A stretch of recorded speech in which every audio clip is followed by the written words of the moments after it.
Recientes hechos mortales han puesto de manifiesto los vacíos en la Ley de Movilidad, Tránsito y Seguridad Vial y en el régimen de consecuencias para los que provocan accidentes de tránsito. En el caso de accidentes que provoquen la muerte de una persona, la Ley 63-17 prevé una sanción de 1 a 3 años de prisión y el pago de hasta 50 salarios mínimos, pero no toma en cuenta como agravante que el conductor escape de la escena y abandone a la víctima, lo cual es duramente sancionado en otros países. Según los datos de la Dirección de Tránsito Terrestre, en los últimos 5 años, 1.370 personas han muerto víctimas de atropellamiento en las vías de la República Dominicana. Personas reincidentes en la comisión de infracciones graves continúan conduciendo sin que nada se los prohíba. Para esto, la Ley 63-17 creó el sistema de puntos para la licencia de conducir. El año pasado, el Intrant anunció que empezaría a ser aplicado a finales del 2023, pero aún no se ha puesto en marcha.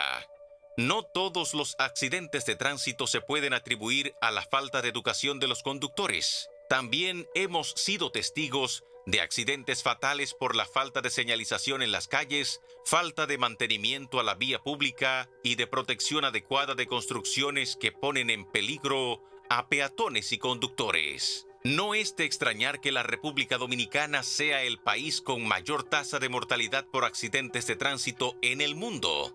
Solo durante el 2023, la DGCET contabilizó 1.994 muertes por accidentes, esto sin contar las personas mutiladas o incapacitadas producto de esos choques. Hoy en la mesa de Esta Noche, María Cela, analizamos los cambios que se necesitan en la ley, así como en las autoridades llamadas a hacerla cumplir para lograr reducir la epidemia de accidentes que cada año impacta a miles de familias dominicanas.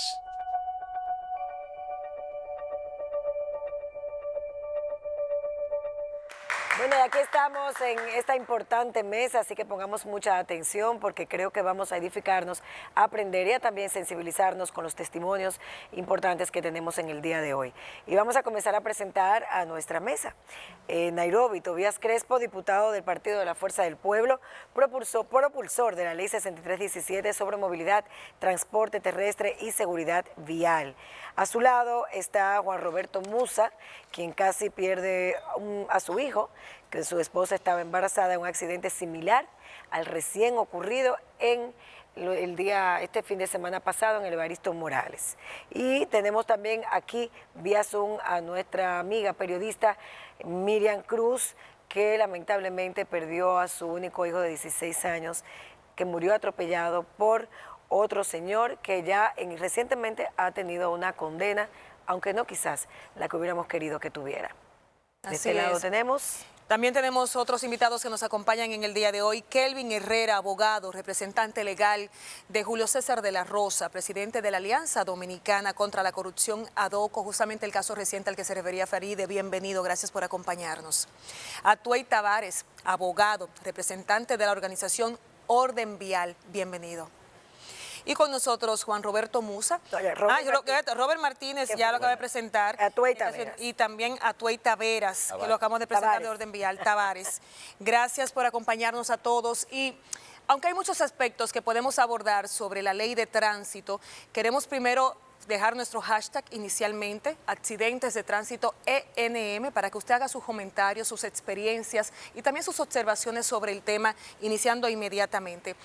Hay muchos aspectos que podríamos abordar sobre esta ley, inmediatamente, pero queremos enfocarnos de manera inicial en los accidentes de tránsito y todo lo que implica. ¿Cuál es la realidad de la ley actualmente y por qué se habla de la necesidad de una reforma para cambiar no solamente algunos puntos elementales en ella, sino también hacerla más rigurosa? ¿Podrían explicarnos el panorama actual de la ley de tránsito que tenemos en el país del 2017? Vamos a comenzar por Tobías Crespo, que es uno de los impulsores de esta ley, quien le dio seguimiento sistemático hasta que logró la aprobación después de mucho consenso con muchos sectores interesados. Adelante, Tobías. Bien, buenas noches. Gracias por la invitación a todo el panel, a ustedes, también a los panelistas y a los que nos siguen a través de los espacios televisivos.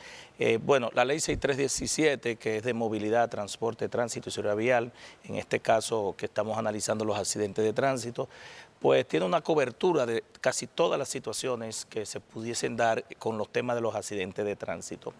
La aplicación de la ley no ha sido la correcta desde el punto de vista de muchos elementos, pero yéndonos a los accidentes que han ocurrido recientemente, sobre todo el hijo de nuestro amigo Julio César de la Rosa Tiburcio y los que más recientemente han ocurrido en el fin de semana, creo que el lunes y ayer también, que hubo otro con tres fallecidos en la carretera Barahona a Pedernales anoche, lo que representa, como todos saben, la pandemia. 8 dominicanos mueren diario. Ahora, con la ley actual, Nairobi y Farides, que estuvo trabajando con nosotros esa ley, el Estado tiene la forma de establecer un régimen sancionado. Ahora, anteriormente había una ley 241, a partir de la ley 6317, los tribunales han estado incluso sentando precedentes. Antes de esta ley, la máxima era lo mataste, no te apures, el seguro en 24 o 48 horas te saca. Incluso las estadísticas de la Procuraduría, cuando estuvimos en la discusión, porque esta ley duramos más de 12 años trabajándola, muchos expertos, establecen que nadie había durado los 5 años que establecía como pena máxima, cuando había fallecido la ley 241, que duró 50 años, por lo que le dije anterior, y ni siquiera había durado una semana o un mes en prisión. Porque la norma, todos saben que en la Constitución y en Derecho, que la libertad es la norma y la prisión es la excepción. Y en ese sentido, con esta ley ya han empezado los tribunales a primero tomar medidas de coerción, como ocurrió con el accidente de Julio César reciente. Hay otros casos, hubo en el año 2021, que un tribunal en San Francisco de Macorís estableció la pena máxima de 3 años, 50 salarios mínimos que establece el artículo 304, y concurrieron varias agravantes, porque también la ley establece en el artículo 304 las agravantes. La ley incluye... Tobías, perdón, sobre eso de las agravantes, que las estuve leyendo en el día de hoy, si bien es cierto que incluye agravantes, por ejemplo, por conducir bajo los efectos del alcohol, conducir exceso de velocidad, ese tipo de, o conversando por el teléfono móvil, pero no contempla la agravante que ha ocurrido en el caso del hijo de Julio César y también en el caso de Miriam, que es la agravante de el atropellar a una persona y abandonar la escena y no pedir auxilio para la víctima, lo que en Estados Unidos le llaman el hit and run. ¿Qué se puede hacer en ese sentido? La ley lo establece en un artículo, se llama de manera específica o taxativa, responsabilidad del conductor ante un accidente de tránsito, y establece que no ocurrió en este caso, que el conductor ante heridos o fallecidos debe prestar atención a las víctimas si las condiciones del accidente se lo permiten, porque puede ser que los afectados no puedan tener la posibilidad de darle asistencia a las víctimas o a los que queden en el territorio.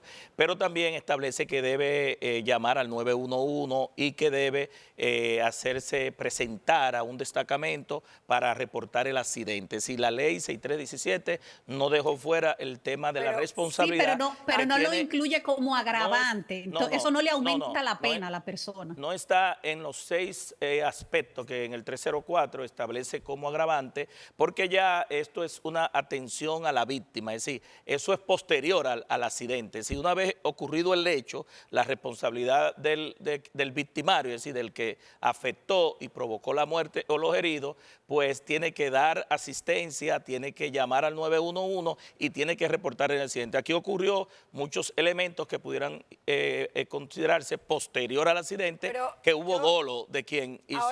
Ahora yo voy para darle la palabra a Kelvin, creo que está preguntando. Voy a dar esta pregunta en el aire, porque la gente me imagino que está diciendo, bueno, teníamos la ley 241, aprobamos una ley que es prácticamente un código en el año 2017. Se supone que en principio esto iba a traer un poco más de orden en materia de tránsito en el país para tener pues más sanciones que manda la ley, pero un orden distinto que pudiera ser capaz hasta de prevenir los accidentes de tránsito. La misma ley plantea la creación de una escuela nacional vial. ¿Esa escuela funciona, no funciona? ¿Qué ha pasado? ¿Le ha faltado implementación a esta ley? Porque los accidentes, seguimos siendo República Dominicana número 1 en la región en materia de accidentes de tránsito. Antes de entrar a Kelvin, deja explicarte ese tema. Mira, es que nosotros tenemos una ley nueva con sanciones viejas. Nunca va a haber un cambio de conducta ni una nueva cultura ciudadana si no hay un régimen sancionador. Yo te puedo educar, concientizar, informar, y si no te aplico el régimen sancionador, la gente va a seguir de manera reiterada violando la ley. Entonces, yo creo que la Procuraduría General de la República y el Estado debe empezar ya a aplicar el régimen sancionador en el caso de las multas, porque si no, porque lo importante es prevenir el hecho. Una vez el hecho se da, ya hay que lamentar heridos, muerte, daño a la propiedad pública y privada. Entonces, ¿cómo el ciudadano entiende? Cuando le duele en el bolsillo. Pero ¿es suficiente lo que establece como sanciones? Mire, la verdad es que, bueno, en primer lugar, gracias por la invitación. Yo no quiero ser mezquino. La verdad es que la ley actualmente como está es un muy buen trabajo. Yo no quiero desconocer el trabajo que han hecho los congresistas y de manera muy particular el diputado Tobías, pero sí tiene oportunidades de mejora. Oportunidades de mejora en lo que tiene que ver con la modificación de ella y oportunidades de mejora que tienen que ver con la implementación de la misma. En lo que tiene que ver con las oportunidades de mejora en cuanto a su modificación, nosotros entendemos que ciertamente hay una conducta que es extrema, que debe de tener una respuesta extrema por parte del Estado. Mayores sanciones. Mayores sanciones. En lo que tiene que ver con el hit and run, con lo que tiene que ver con la conducción bajo los efectos del alcohol. Y mirando el celular. Con las distracciones, pero de manera muy particular lo que tiene que ver con las pruebas de alcoholemia o de alcohol o toxicológicas, entiendo que necesita tener garras, porque en la región y en Europa existe lo que es la obligatoriedad de someterse a la prueba de alcoholemia, sí. Y esa obligatoriedad implica que si tú te resistes, tú incurres en un delito llamado delito de abstenerse de hacerla, y tú tienes una pena privativa de libertad que puede constituir entre 1 año y 4 años suspendida la licencia de conducir. Usted sí, adelante. Sí, buenas noches. Robert. Realmente, la ley 241 establecía que quien abandonaba a una víctima se exponía a 6 meses a 2 años de prisión. Eso lo sustituimos en la nueva ley 6317 por de 1 a 5 salarios del sector público. O sea que no hay una sanción penal estipulada en la ley. Se cambió la prisión que abandonen a una persona en la escena. Correcto. Entonces, peor aún. Okay. La ley. Ahí hay un fallo. Sí. La ley aún. Esta ley establece, en el artículo 360, establece, óiganme bien, 30 reglamentos. 30 reglamentos. 30 reglamentos. ¿Y cuántos se han aplicado? Quizás 1. Se han aprobado 13, faltan 14. Faltan no 14. son 30, eran 32. Se resumieron en 24. Correcto. Entonces, wow. Pero la ley establece para poder hacerla viable. Entonces, no se han aprobado. Es decir, que estamos hablando de reformar una ley que todavía no se ha terminado de implementar. No se ha terminado de implementar. O sea, es increíble cómo, y es la queja, que el cuerpo que tenemos se inspira más a la recaudación que a sancionar. Es decir, todas las sanciones son de 1 a 5 salarios mínimos, de 1 a 3, de 10 a 25, de 25 a 50 pero también, Robert, hay un tema aquí que cuando la gente entiende, viola, por ejemplo, que se va en una luz roja, por ejemplo, y ve que no tiene sanción, se va a seguir yendo, porque el dominicano no tiene disciplina, y hasta que no se ve que siente que tiene que poner de su bolsillo, lo va a seguir haciendo, y eso no se está aplicando tampoco. Sí, pero fíjate lo que pasa. ¿Cuántas multas se pusieron en el 2023? ¿Cuántas? 1.503.000 multas. Madre mía. 1.503.000 multas. ¿Cuántas se pagaron? ¿Cuántas se pagaron? Si se hubiese recaudado aplicando la ley, hubiésemos estado en una crisis. ¿Por qué? Porque a un motorista que se va en rojo, por ejemplo, le ponen 5 salarios mínimos, son 50.000 pesos. Ajá. Entonces dice, bueno, no debió irse. Y yo estoy de acuerdo. Pero tranquilo, que a los motoristas no le ponen multa. Pero no tiene posibilidad de pago. No tiene posibilidad. No hay forma. Entonces, hagamos una ley que tenga sanciones, que sean de posible persecución. Que sea adaptable a la realidad. realidad. Vamos a ver, porque la ley establecía, y bueno, lo establece la ley que fue aprobada y promulgada y todo, un régimen de licencia por puntos, donde las personas por infracciones reincidentes perdían puntos y eso podía conllevar a la suspensión y hasta la cancelación de la licencia. Y yo recuerdo que el año pasado el Intran anunció incluso que a finales de año se iba a empezar a implementar ese sistema precisamente para no tener a tantos infractores reincidentes andando en la calle. Y eso tampoco se ha puesto en funcionamiento. ¿Qué es lo que frena que todo eso arranque? Pero es que ese es uno de los reglamentos que establece la ley. Eso está para... Que faltan 14 reglamentos. También. Pero no, mire, les puedo explicar. El reglamento de conducir por punto lo han anunciado los 3 exdirectores. Lo anunció en el anterior gobierno en el 2019. Lo anunció el anterior director al que pidió licencia en el 2020-2021. El reglamento está listo desde el 2019. De los primeros 6, voluntad política, y lo digo de manera ¿Qué tanto responsable. escollo hay ahí? Porque ¿Cuáles son los sectores que interfieren para que no se aprueben? el sistema de conducir por punto es una sanción administrativa, No no son negocios. del director del Negocios Intran. comerciales, ¿qué pasa ahí? Bueno, yo digo que en la ley se han dedicado más a hacer negocios que a hacerla cumplir. Vamos a hacer una pausa en esta noche, María Cela. Dejamos esto aquí, calientito, y venimos ahora porque Atoy quiere decir algo importante. Yo creo que tenemos también en el tema de la falta de autoridad para poder tener control, como decíamos ayer, los reductores de velocidad. ¿Qué pasa en aquellas esquinas? ¿Qué podemos hacer los ciudadanos que no sabemos qué hacer? ¿Dónde necesitamos un semáforo? En fin, vamos a hacer la pausa y de inmediato regresamos con más. Él es muy serio. Aquí hay un debate, señores, fuera de cámara. Otra mesa. Otra mesa fuera de cámara. Aquí nos hemos dicho de todo. Pero Diana quiere que iniciemos, y es válido, con Miriam, que es uno de nuestros testimonios, para sensibilizar a las personas y que nos cuentes un poco, Miriam, qué pasó en tu caso, brevemente, y cuál ha sido el desenlace reciente que la justicia ha determinado.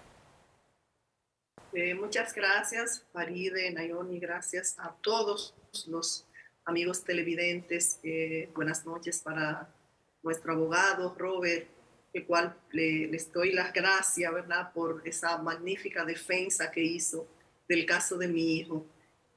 Bueno, los medios de comunicación ya han hablado de lo que ocurrió en el juicio de mi hijo, donde se le encontró culpable al conductor del vehículo, el cual fue atropellado, y que, como decía Robert, a uno le da una sensación agridulce, porque a veces la gente te dice, ¿cuánto salario mínimo fue? ¿Cuál fue la indemnización que se le puso? Y es lo que menos le importa a un familiar, a alguien que haya perdido un familiar, en el caso mío, mi único hijo. Y la pregunta es, ¿por qué preocuparse más por la parte de la recaudación y de lo económico, como dice mi abogado, como dice nuestro abogado Robert, y no establecer sanciones más drásticas a la hora para que los jueces puedan dar una sentencia que realmente pueda llevar un poco de tranquilidad? Aunque entendemos, paradójicamente, a mí en las calles la gente ahora me para y me felicita, como si yo he hecho algo extraordinario. Simplemente yo defendí a mi hijo y le di seguimiento a un caso, a un juicio. Hice lo que como madre me correspondía hacer. Sin embargo, la gente me felicita porque entiende que hemos sentado precedentes con esta sentencia. Y todo el mundo lo que dice es que normalmente no se cumple no se da ninguna condena a alguien que haya atropellado a un ser humano, y sin embargo tú lo lograste. Y eso todos los días en los pasillos de mi trabajo y en las calles, la gente diciéndome después de esta sentencia, cuando no debería ser así. La gente, todos deberíamos tener el derecho de lograr justicia por un familiar, en el caso mío por mi hijo. Entonces entiendo, no sé por qué cuando uno va al Congreso Nacional y el contacto que uno tiene con los diputados, y Tito Vaz Crespo, que está por ahí sabe que se pasa la mayor cantidad de tiempo en comisiones, supuestamente trabajando. ¿Cómo se hace una ley que después tengamos nosotros que estar abogando para que sea modificada? ¿O es que no se utiliza el tiempo suficiente para estudiar estas leyes cuando son aprobadas? Es la pregunta que le hago a Crespo. Rápidamente, para poner a la gente en contexto, para que explique cómo fue que ocurrió lamentablemente la muerte de tu hijo de 16 años. ¿Qué hizo el conductor para que la gente sepa por qué se le condenó a 2 años de prisión? Mira, él chocó a mi hijo y en vez de llevarlo a la clínica más cercana, que es el Hospital Homs, que de frente a mi casa, aquí donde estoy ahora, yo me paro donde ocurrió el accidente y veo el Homs. Y él, en vez de recoger mi hijo en un lugar donde él no tenía ningún peligro, porque por ahí prácticamente no hay barrios, no hay tigres, no hay un lugar donde usted pudiera decir que pudo haber sido atacado por las personas que estaban por ahí. Sin embargo, él no corría ningún tipo de peligro. Y lo que hace es salir corriendo, huyendo, pasar el semáforo en rojo, el cual estaba un poco más adelante, y después, como a eso de las 4 de la tarde, o a las 3 de la tarde, me parece, va a chequearse él, y aún no se entrega a las autoridades. Espera que el caso, por ser un caso de una persona conocida y un caso que estremeció a Santiago, estuvo en todas las redes sociales, en todos los medios de comunicación. Él comenzó a llamar amigos abogados que después me dijeron para ver qué podía hacer, si se podía ir. Y entonces es ellos que les dicen, que les recomiendan a él que se entregue. Y a las 6 de la tarde es que él va a poner la denuncia y a entregarse a las autoridades. O sea, prácticamente en lo que la ley no manda a que se tome justicia al respecto, que es por el caso de abandono y de no auxiliar, que ahí en esa parte que acaba de decir nuestro abogado, que lamentablemente no considera el que haya una pena máxima al respecto. Sin embargo, él hizo todo lo que manda la ley, lo que dice la ley ahí, y no hubo forma de cómo poder quizás ponerle una sentencia mayor. Exacto, que a pesar de todo esto que tú estás narrando, lo máximo que se pudo conseguir fueron 2 años de prisión. 2 años de prisión. Atuey Tavares, abogado, quien es representante de la organización Orden Vial. Con todo esto que tenemos aquí en el contexto, con este testimonio de una madre dramático, donde hemos evaluado las sanciones muy bajas para los casos de tragedias como esta, las multas muy altas a nivel de recaudación para otros casos donde se le imposibilita a una gente poder pagar. ¿Cuál es la opinión de ustedes? ¿Qué entienden ustedes que debemos cambiar en ese sentido? Bien, muchas gracias por la invitación.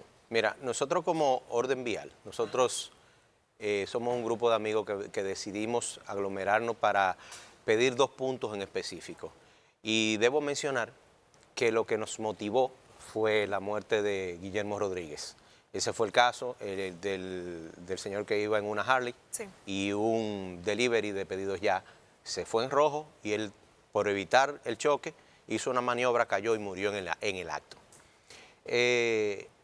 Nosotros nos hemos enfocado en pedir 2 puntos a nuestras autoridades. El primero es el régimen de consecuencias que necesita la ley 6317, que reposa en esos reglamentos que estamos mencionando que faltan para la ley. El reglamento, de forma sencilla, se le puede explicar a la gente, es un decreto.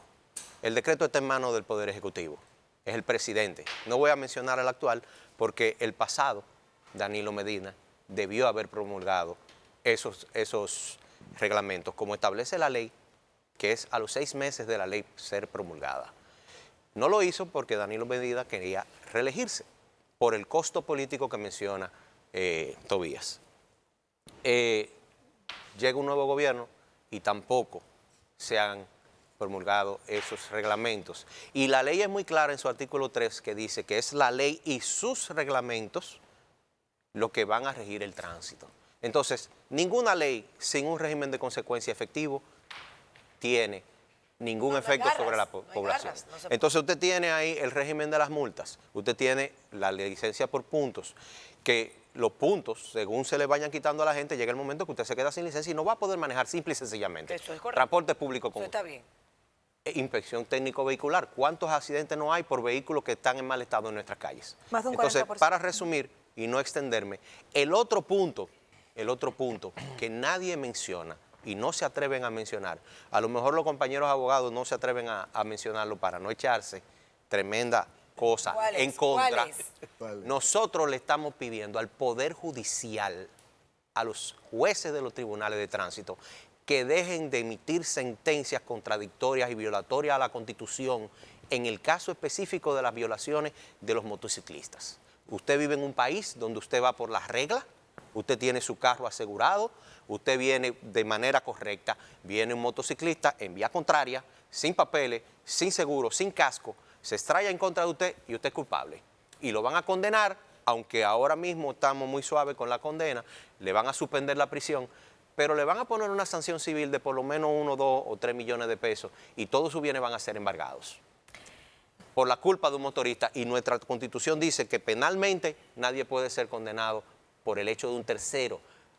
Vamos a hablar de los motoristas y las sanciones, si son las mismas, pero antes tenemos otro testimonio, un testimonio que para nosotros es muy importante, Juan Roberto Musa, porque pasó por una situación hace 12 años muy parecida a el caso de este fin de semana de la pareja que cayó después de una colisión leve, porque no fue tampoco una colisión muy grande, y lamentablemente cayeron en un precipicio de una construcción. Sí. Ellos no corrieron la suerte tuya y de tu esposa embarazada en ese momento.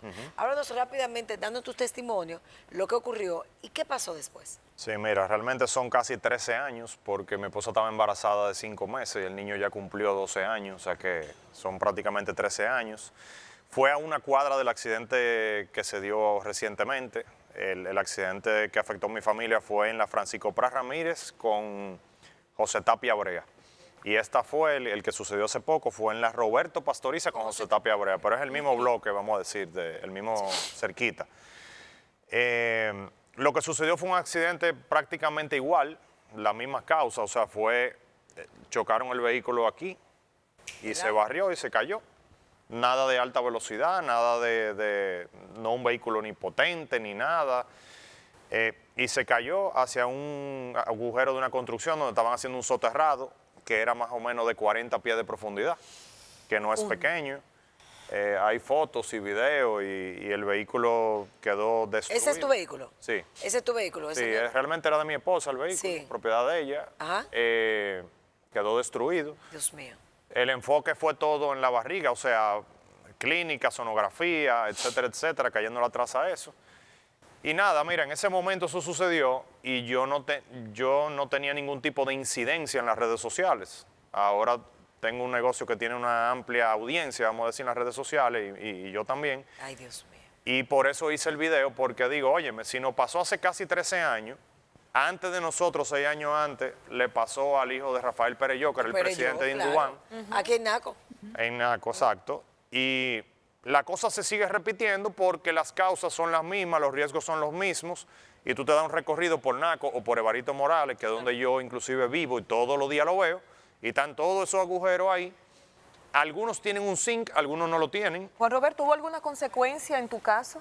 Mira, nosotros demandamos a la constructora y esos mismos 13 años que te estoy diciendo que tiene el caso, pues son 13 años en el que no tenemos conclusión. Hoy me mandaron no hay una No ha pasado conclusión, nada. 13 años después no hay una conclusión. Mira, del caso. hoy, casualmente después del video, como se regó, se fue bien viral, Claro. varias personas me reenviaron un documento en PDF que la Suprema Corte, porque pasamos por varias salas y tuvimos a favor el fallo. Okay. Pero cada vez apelaban, cada vez, o sea, aquí una locura eso de juicio. Yo quedé sin deseo de volver a demandar por nada. Por lo que sea me puede pasar, yo creo que yo no demando. No, pero hay que demandar. Pero mira qué pasa, que tú vas y te dicen, se ausentó uno de la otra parte, estamos en febrero, se suspende para septiembre. Sí. Entonces, 9 y 10 meses. Y algo básico como eso, un accidente como ese. Después tú vuelves otra vez y vuelven y se ausentan o pasa cualquier situación y otra O sea, vez que tú tienen la tienes forma. 13 años con el caso en justicia Dando y vuelta. todavía en litis con la constructora. Dando vuelta. La constructora nunca se hizo responsable, nunca No. les dio la cara, tenía los papeles al día, no saben nada. Tenemos gente en común porque esta ciudad es un barrio, todo el mundo se conoce y ni siquiera a mí me han llamado, ni hemos conversado ni nada. Pero es lo que le digo, es vuelta y vuelta, se pospone, ya supuestamente hay un fallo de la... Aquí hay un punto muy importante en lo que menciona Juan Roberto, que yo quiero que los abogados aquí también lo vean y la audiencia también que debe estar diciendo lo mismo que tú, porque pierden la fe en el sistema judicial para reclamar sus derechos y lo que tú haces es desistir al final, porque tiene un costo, contratas abogados, quizás no lo pueden mantener tanto tiempo sin recibir respuesta. Entonces, Exacto. no estamos vulnerables, sin respuesta, a la buena de Dios. ¿Para qué entonces las leyes y para qué tantas instituciones que no protegen al ciudadano? Hacemos una pausa y de inmediato regresamos. Estamos hablando hoy en la mesa sobre accidentes de tránsito y la ley actual de tránsito.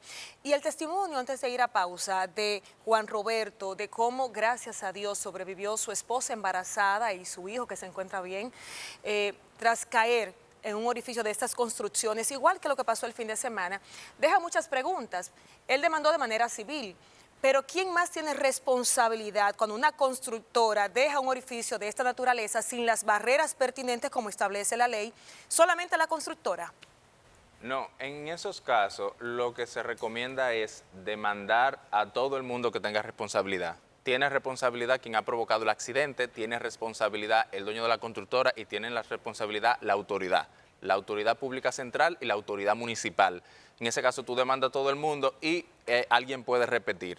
En el caso particular de lo que pasó en el Evaristo Morales y en el caso de Juan, perfectamente incluso se puede demandar a la autoridad municipal de manera que pague y que sea esta que repita, es decir, que demande a la constructora para que a su vez entonces sea resarcida. Pero la responsabilidad de la autoridad municipal nosotros tenemos que tenerla muy pendiente porque no es posible que nosotros tengamos la publicidad, pero... Porque hay vallas, en muchas de las construcciones hay vallas que la autoriza la autoridad municipal. Y la autoridad municipal cobra la valla. Claro. Y hay una unidad para eso que parece que es más eficiente que la otra. Entonces la Junta de Vecinos, atención Junta de Vecinos, sobre todo la Junta de Vecinos de Naco, que tenemos ese problema todo el tiempo. Ahí sí hay algo. Tenemos, no hijo, eso, imagínate. ¿A dónde tenemos que ir cada vez que veamos una construcción? Atención, vamos al ayuntamiento, vamos al Ministerio de Vivienda, ¿a dónde vamos? Porque es que la gente no sabe dónde ir. Hay hay un reordenamiento de lo que tiene que ver con la obra pública, luego de que el Ministerio de Obra Pública y el Ministerio de Vivienda se dividieron las Hablamos de funciones eso ayer. con relación a las edificaciones. Pero lo ideal es que el ayuntamiento no se extraiga de esa responsabilidad. El ayuntamiento tiene responsabilidad y ahora mismo todos esos hoyos tienen que ser cerrados. Y la ley establece qué tipo de límites debe ponerse en esas construcciones. Sí, barreras protectoras. Barreras protectoras más fuertes que la que ponen esos Y aluminios. son ahí. calculadas, dependiendo de la velocidad, se multiplica. O sea, si un carro va a 20, se multiplica el peso del vehículo por la velocidad. Si hay en un sitio donde tú andas a una mayor velocidad, pues tiene que tener una barrera distinta. Pero, señores, en Evaristo Morales pasa mañana. Y si tú no cuestas 25 o 30 huecos, agujeros de eso, sí. Y no pasa absolutamente nada. Y en Naco hay muchísimos. Agregar solamente que la ley contempla para el jefe de la obra una pena de entre 3 meses y 1 año. Pena, no solamente la indemnización civil, sino responsabilidad contempla penal. Una pena. Sí. Eso es importante Artículo saberlo. 154. Los reductores, las señalizaciones. ¿Por qué esta esquina le dicen la esquina de la muerte? Hay varias calles que sabemos que hay colisiones todos los días. Antonio me mira, pero es así. Entonces, nosotros quisiéramos que todos los dominicanos cumplieran con las normas. Lo que pasa pero necesitamos. es que aquí las estadísticas no se usan para mejorar. Si tú mencionas, Faride, que hay esquinas que aquí todo el mundo sabe. La Euclides Morillo con Bemedio García Gutiérrez. ¿Qué se hace para mejorar? Lo mismo pasa con los accidentes. Las estadísticas le dicen que hay 5 provincias principales donde ocurren más accidentes. Santo Domingo, San Cristóbal, la provincia. Donde Santiago, La Vega. Claro, por lógica. Santiago, La Vega y la Altagracia. Esas son las 5 provincias. Y te dicen las estadísticas que los días de más accidentes son sábado, domingo y lunes. Si estas estadísticas están ahí, estadísticas que la da la DGC, que la da Intran, que la da la Procuraduría, y la tenemos a mano, ¿para qué nos sirven saber esas estadísticas si no vamos a sacarle provecho a ellos? ¿Qué vamos a hacer en esas 5 provincias? ¿Qué vamos a hacer esos 3 días? ¿Qué vamos a hacer cuando las estadísticas dicen, por ejemplo, que entre 16 y 35 años están la mayor cantidad de fallecidos de los 2.000 que hubo en el 2023? Sí. Bueno, justamente con los minutos que nos quedan, vemos en la mesa de hoy que tenemos accidentes de tránsito por temeridad de los conductores, que tenemos accidentes de tránsito por falta de protección en la vía pública y de señalización en la vía pública, que tenemos accidentes de tránsito por falta de supervisión, falta de autoridad, medidas cada uno de ustedes, que ustedes consideren que se deberían estar aplicando, que deben aplicarse ya de inmediato para reducir esas cifras, para dejar de ser el primer país del mundo en accidentes de tránsito.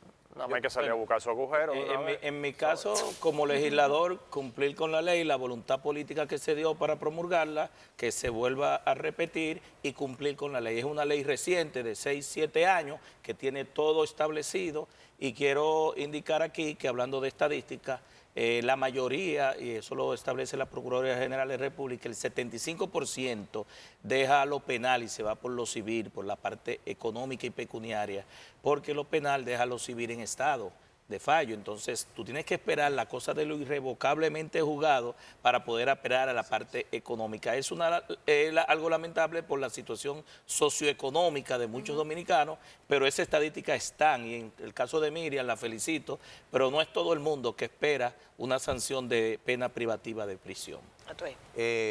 Yo, como miembro de Orden Vial, quiero ratificar nuestro pedimento de que los reglamentos que hacen falta para que se aplique la ley deben de ser promulgados independientemente del costo político que esto pueda tener.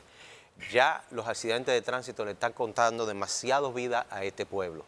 Y recalcar lo que mencioné con el tema de los tribunales de tránsito y los motociclistas, porque paradójicamente los motociclistas son los que aportan el 70% de las muertes. Y el conglomerado de muertes nos coloca a nosotros en un vergonzísimo primer lugar a nivel mundial en muertes por accidentes de tránsito.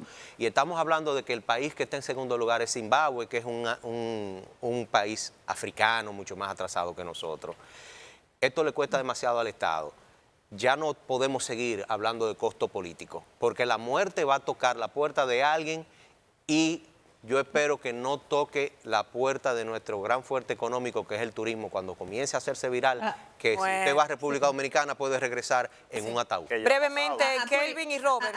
Perdón, de esos reglamentos, Atuey, ¿cuál tú crees que es el que el presidente Abinader tiene que emitir ya, que no se puede esperar más? Porque son muchos. A mi entender, el primero, el de las multas y de la inspección técnico vehicular y la licencia por punto, que eso va a ir directamente a afectar al conductor violador de la ley. Tenemos 2 minutitos. 3 propuestas puntuales. Una, la obligatoriedad de la caja negra en vehículos de aquí por lo menos a 2026, que exista caja negra para vehículos. 2, la obligatoriedad de la prueba toxicológica, requerimiento de autoridad. Y 3, de cada accidente tiene que ser investigado y tiene que salir una política pública. Del caso de Juan tiene que salir una política pública, del caso de Miriam y del caso de Evaristo Morales y del caso de Julio César de la Rosa. Y la supervisión de los vehículos, porque andan con neumáticos que están gastados. Sí, eso fue lo que él mencionaba tú ahí. Adelante, Robert. La ley 6317 establece qué se debe hacer con la educación. Y Intran debe trabajar con el tema de la educación a nivel de las escuelas. Claro. De las escuelas, desde pequeños. Debemos comenzar a cambiar esto desde la educación, desde la escuela. Número 1. Número 2, en las universidades, ya para los más adultos, también hay que seguirlo trabajando. Hay que trabajar con el tema de la ley, no solo en cuanto a los reglamentos, sino hacerla cumplible. Sanciones que sean cumplibles, que sean severas, pero que se puedan cumplir. Eso es lo que yo entiendo, esa ley debe ser modificada. Para terminar, quisiera decir algo. Mira, yo creo que no es un tema de estar coleccionando leyes, yo lo oigo todo de leyes, pero el tema para mí es un tema de autoridad. ¿De qué sirve que la ley exista para cubrir las excavaciones y que no haya una autoridad que provoque que la cumplan y que estén todas así, el 99% de las excavaciones están abiertas. ¿De qué sirve que hayan leyes de todo tipo si los motoristas se le van y hasta los saludan a los mes? Pipi, y se le van calibrando. O sea, la autoridad, creo yo, que tiene fuerza de trancar a esa gente ahí mismo. Se fue en rojo preso. Hacer cumplir la ley. Detenido, le quito el motor. Hacer cumplir la ley, Porque pero... mira qué pasa con la multa. Le ponen multa. ¿Y qué tú sabes si el 90% de los motoristas andan sin licencia? Se la van a quitar la licencia y andan sin licencia. Falta orden, falta voluntad política. Tenemos las leyes, nos faltan los reglamentos también y nos falta sensibilizarnos y educarnos. Yo creo que ese es el gran resumen de esta mesa. Felicitar nuestros testimonios tan valientes por estar aquí. Gracias, Miriam, por volver a compartir tu historia. Estamos contigo. Gracias, Juan Roberto, también por tu testimonio y a nuestros invitados por haber participado en esta interesante mesa, más que debate. Yo creo que una mesa que nos ha edificado. Para aportar, así es. Y bueno, ya no hay mucho tiempo, así que muchísimas gracias. Nos vemos mañana otra vez a las 8 de la noche.